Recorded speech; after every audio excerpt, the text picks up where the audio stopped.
There are 6 emergency exits. Hello, everybody. This is Ron, your captain speaking.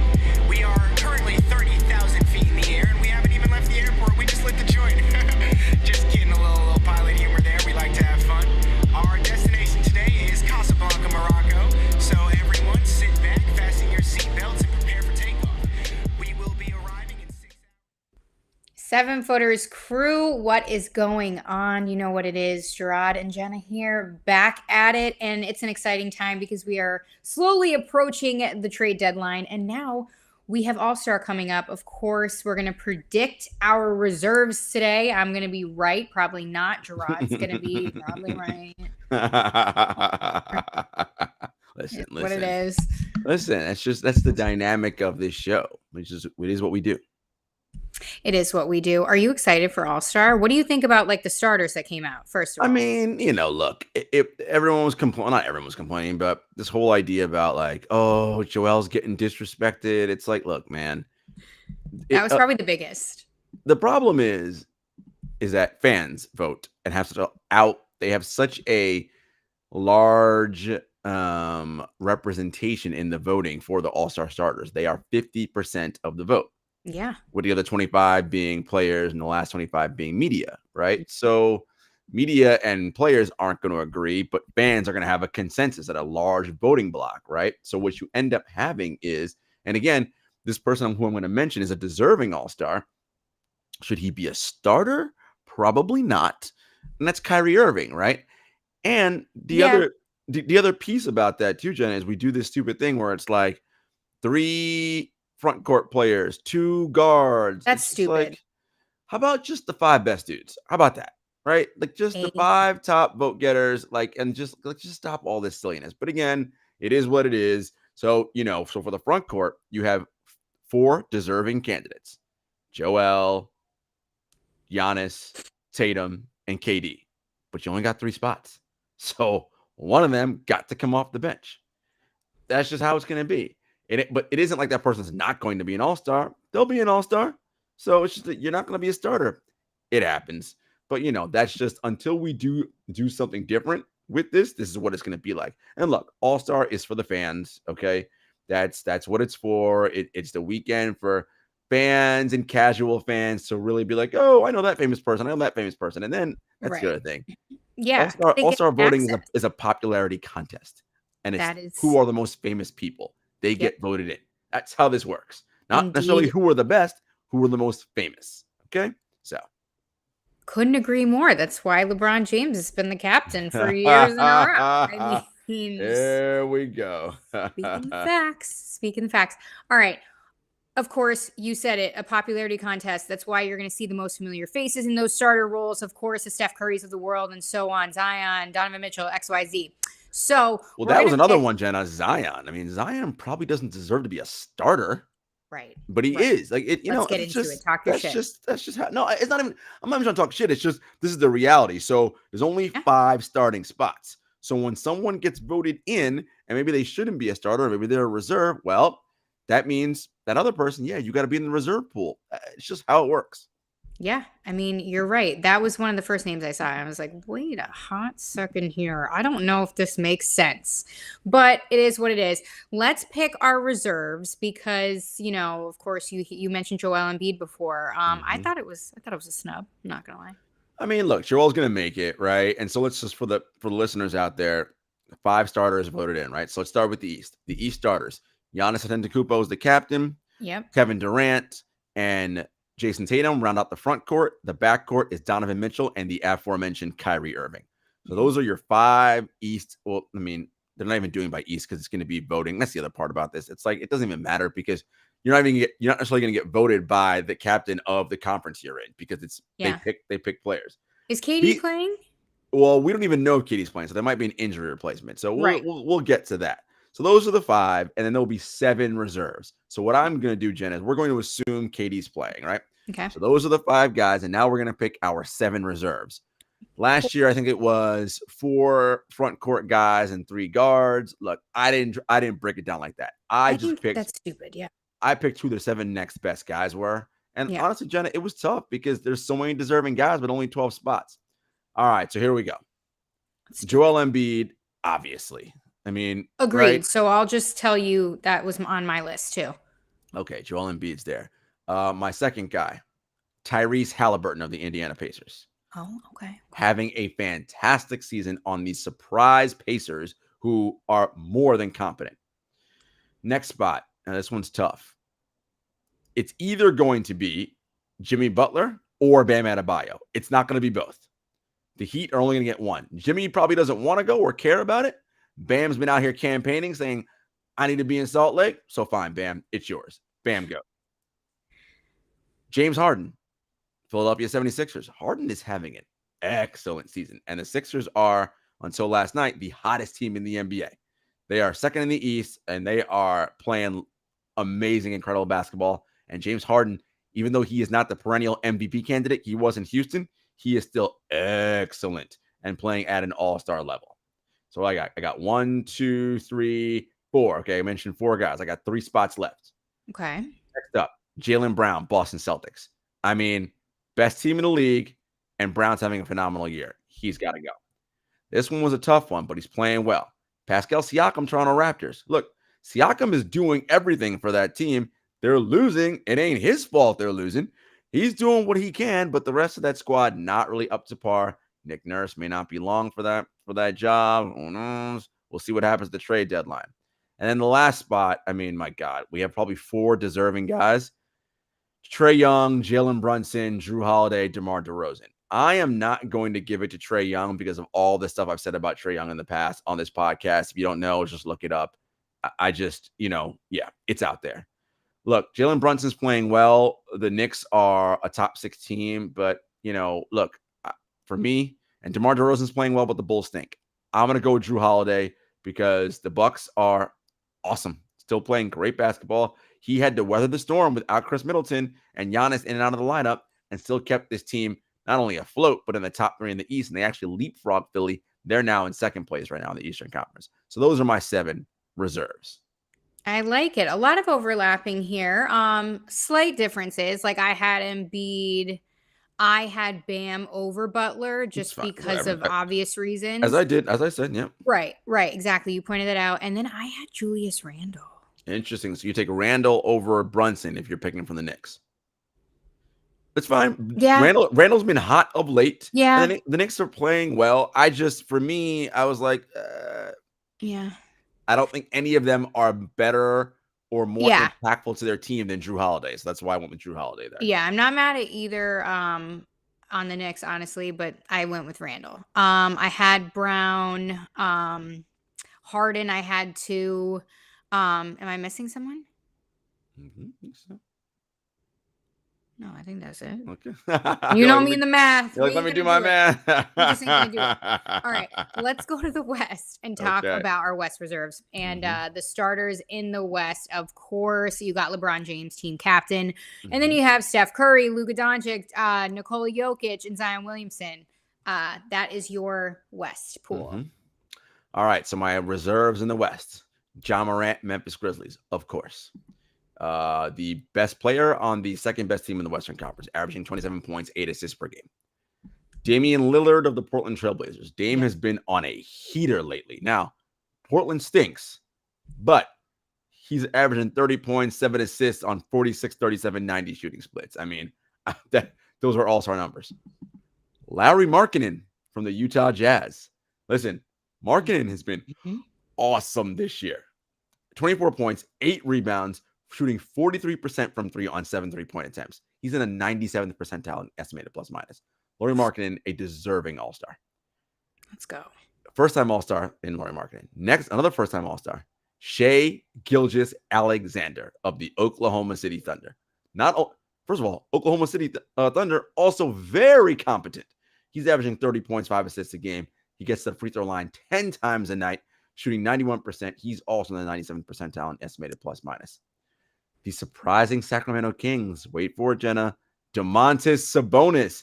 There it is. Listen, Domas. If anyone deserves it. You know I'm a Domas guy. 18 points, 12 rebounds a game, leading the league in rebounds, 7 assists. He's Jokic light.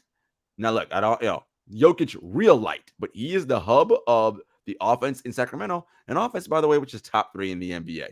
So shout out to Domantas Sabonis. Paul George, Los Angeles Clippers. Look, Thought you weren't going to say him. I was kind of going back and forth, like, they playing up, but he's doing his usual 23, 6, and 5. He's efficient, shooting 39% from 3. I mean, he's in a 96 percentile in EPM, and the Clippers are coming on. I got to go with him. The end of the roster is where it got tough, Jenna. And I was like, man, I love Jaren Jackson Jr. And I was like, he didn't play enough. He missed the first 14 games, and that's going to hurt him. But he's your leading defensive player of the year candidate. He probably should be an all-star, but he won't be. Look, the Phoenix Suns are struggling mightily. Bad. And Devin Booker's been out. But before he got injured, Book was incredible, man. Like 27 points a night, 5 assists on 47, 37, 85 shooting splits, 94th percentile in EPM. So I went with Devin Booker to round out my Western Conference reserves. I'm not gonna lie, we had the same. Who did you say? De'Aaron Fox? I did not. I said Domantas Sabonis. Okay, De'Aaron Fox was on my list, but I had Domantas in my front court, and then and Sabonis in your back court. Okay, yeah. So who? Okay, so you had 2 guys from the Kings. So who? So there was someone that I had that you didn't have. Did you have Book? I did not have Booker because of the injury. I was like, and the Suns are listen, all fair. Fair. You know what sucks too though with these Sacramento Kings guys? When you're a dumpster fire for so long, people don't know you're not a dumpster fire sometimes, and it hurts you in the All-Star voting, which could exactly happen here. We had to give. I had to give them some love because they've been the perennial dumpster fire. But yeah, those are the All-Star reserves. I think that will happen.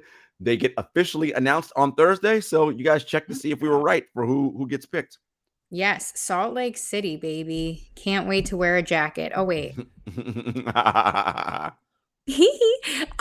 Okay, let's move on and keep it moving here because we got to talk about Luka. He's doing Luka things, went off, lit up the Pistons for 53 points while he was chirping. What was that? Who are you? Was that who are you? Who are you? That's what he said. Yeah, that's exactly what he said. Talk to me about this performance out of Luka combined with the intense confidence that, was just look, newsflash, everybody. Everybody in the NBA has an ego. You have to have one to make it in this league because this is the hardest basketball league in the world. The 15th guy on your favorite team's bench has an ego and thinks he's incredible at basketball. And he is because he's in the NBA. Okay. Now, there's levels to it, of course. When you get to Luka Doncic level, which is MVP candidate level, top 2 in the league in estimated plus minus, that's a different kind of swag and confidence. Luka knows ain't nobody out here that could check me one-on-one. And if you want to talk, as he said, I'll chirp back. If you want to chirp at me, I'll chirp back. And I ain't scared, right? Luka is not afraid. This is a guy who, when he was a teenager, dominated Eurobasket and the ACB league in Spain. Okay, when he played for Real Madrid. He said it was easier to play there. Correct. Easier to score 30 in the NBA than it is in the ACB league. I was so he ain't afraid of nothing. Okay. He's like, ain't nobody can guard me. I'm gonna just do it right. So when I think about this, Jenna, I was like, man, who are the top 3 guys in the league that you don't want no smoke with? You don't want to start chirping with them because if they get going, they're gonna light you up. All right, why don't you go? Who were your guys that you're like, oh man, I don't want any smoke with that guy? This was hard because there were guys like, and hear me out. There were guys like, at one point I had Steph Curry on my list. Yes, Steph Curry, but like, I'm not going to be afraid of him going off like I'm going to be afraid of Joel Embiid lighting me up. Yeah, is what I'm trying to explain. I know what you mean. I know exactly. You know what I mean? And it's funny. I kind of went the same way. Right? Look, because it's guys like Steph, like, well, Steph plays with a certain amount of joy. Now, don't get me wrong. Steph is a cold-blooded, ruthless killer. Like, he loves nothing more than to drop 30 on you, turning around before the 3 even goes to the rim. All right? But it's like, there's a way in which it's not like, I don't know that trash talking him is going to get him to do anything different than what he normally does, right? Yeah. And there's a way in which I just expect him to light me up, right, in certain ways. Right. It's kind of like a given. Like, Steph's going to go off tonight. Drain, drain, drain. It's like All right. Kevin Durant. I didn't have him on my list either, even though he's the deadliest scorer in the league. It's because he's just gonna do that. Like, listen, talk to him. Now Kevin Durant is a phenomenal trash talker, so that's all he needs to even get him stirred up even more. But he gonna do what he does. Easy money sniper. Yeah. I also had Joel Embiid on my list because there's a physicality in the way that he plays that it's like, man, you start talking, he's gonna punish you physically in a way that it's like, yeah, man, I don't want no smoke. So Joel is on that list. Another person who I think will punish you physically that I have on that list, the Greek freak, Giannis Antetokounmpo. Someone else. So I'm like, I don't. We're 2 for 2. I was like, you don't want to trash talk that dude again. Not because his bag or whatever is better than anybody. It's just there's something about the physicality of him going like, oh, word you want to do that? I'm going to come at you relentlessly all night like a freight train. No thanks. Don't want no part of any of that. Mm-mm. All right. Who is your third? Man. And then the third, I mean, it's got to be, really number one, it's Luka, right? I mean, he showed it to us against the Pistons. He's a guy, and Luka will score on you, and he's going to chat it up and talk to you. Mm-hmm. Remember last year in the playoffs against the Suns when he was cooking Book, and they're on the free throw line, and Luka's just smiling in Book's face like, oh, man. Like, so for me, it's Embiid, it's Giannis, and it's Luka. Those are the top 3 ballers that I don't want any smoke with. Okay. My third one, and it was going to be LeBron James, but I didn't want to be predictable because I really thought about this. I actually sat here for a while and sat with myself and really dug deep. So it was going to be LeBron just because he has that Tom Brady effect, that switch that he could flip. That's like, damn, Bron's feeling himself tonight. He's going to light me up. But for real, on my list of 3 in no particular order, Giannis, Embiid, and then Ja Morant. Oh, interesting. Mic drop.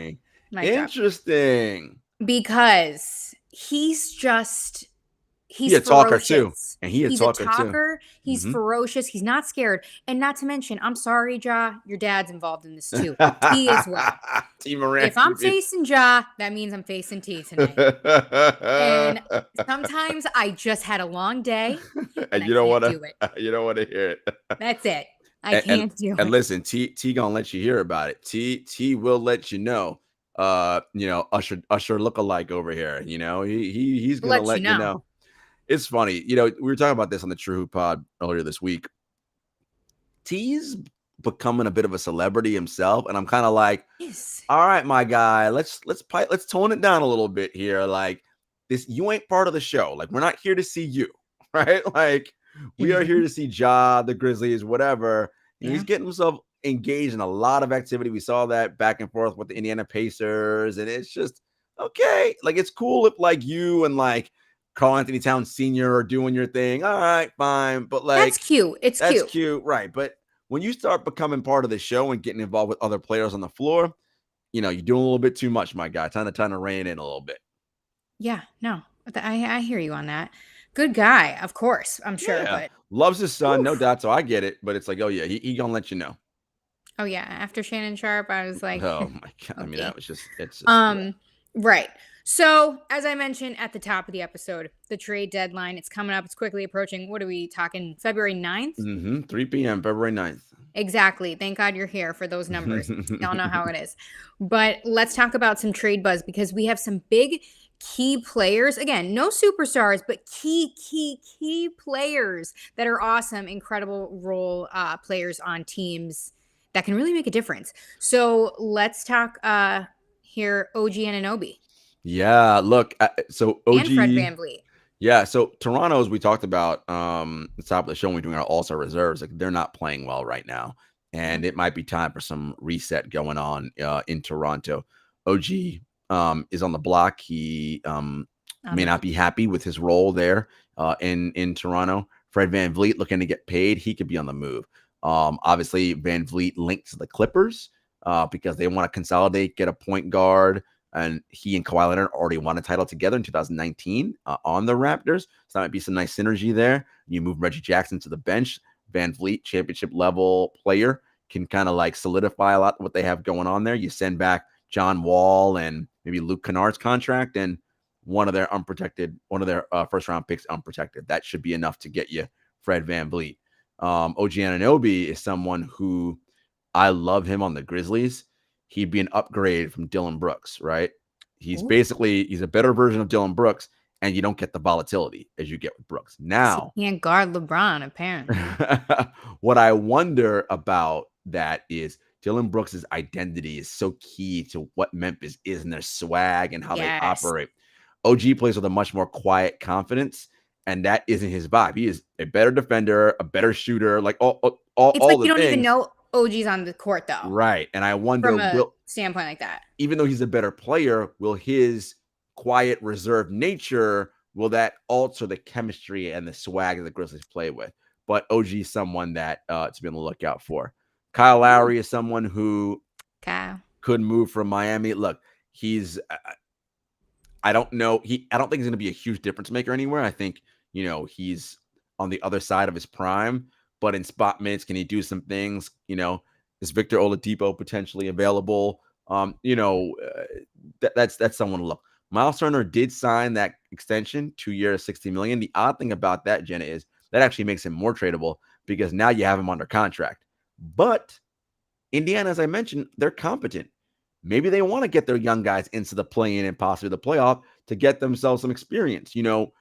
It's not all about tanking to get Victor or building it down. It's like, look, you got a lot of young, good players. Andrew Nembhard, Benedict Mathurin. We already mentioned Tyrese Halliburton.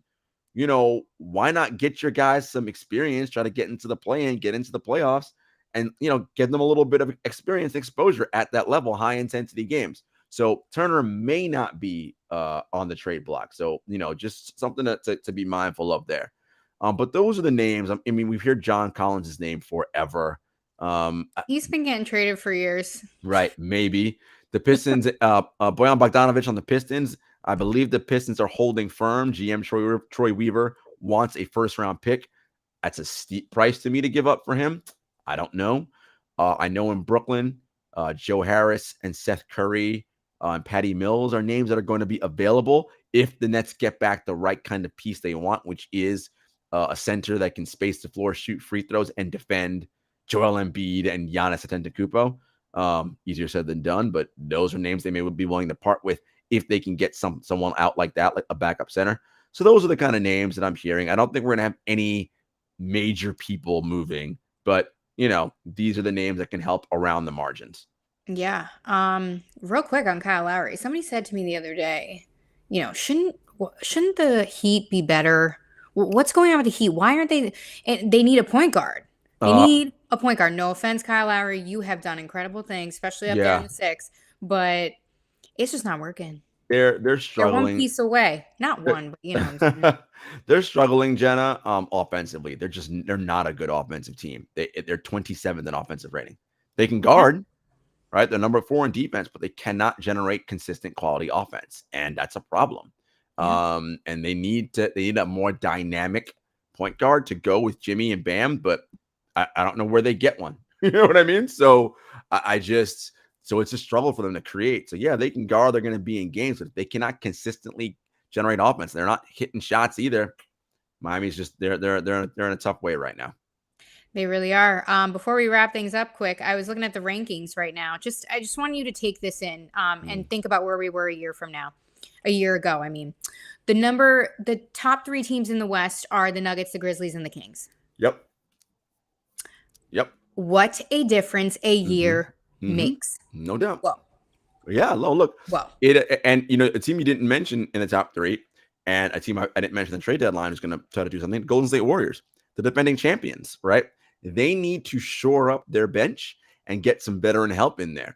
Are they going to trade Kuminga, Wiseman, or Moody? I doubt they trade Kuminga. They're probably going to keep him. There's probably going to be Wiseman or Moody. Except of the 3 of those guys, Kuminga has the most value right now. Yeah. So it'll be interesting to see. And I can't imagine teams in the league rushing to help Golden State, right? So they might play hardball. Like, look, we get it. You want whatever.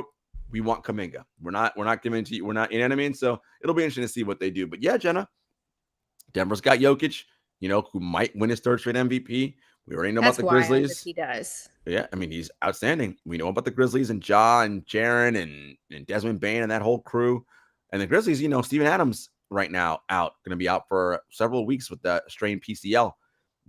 They have, again, the pieces in Morant, Tripp, and Bane to do something, but that bench is not enough to go to the conference finals, go to an NBA finals. They're young. Are they going to move any one of those young guys to get someone more established? Do they have enough to potentially get someone like a Pascal Siakam? Is he even available? Do they have enough salary to match? That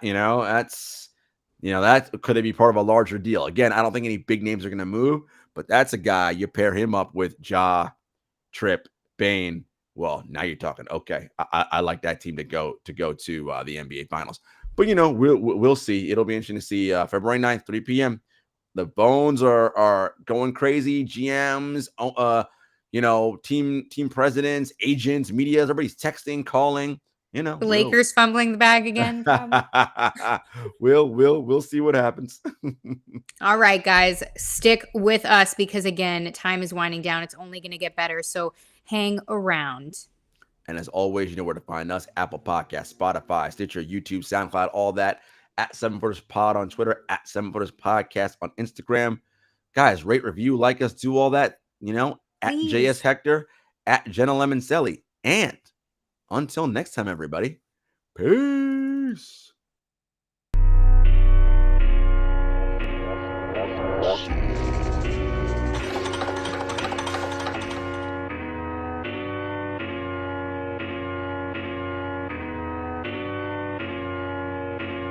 Spent a couple years out here with these raps, trying to have a plan that we made come true. Applied to some jobs, but I ain't hit back.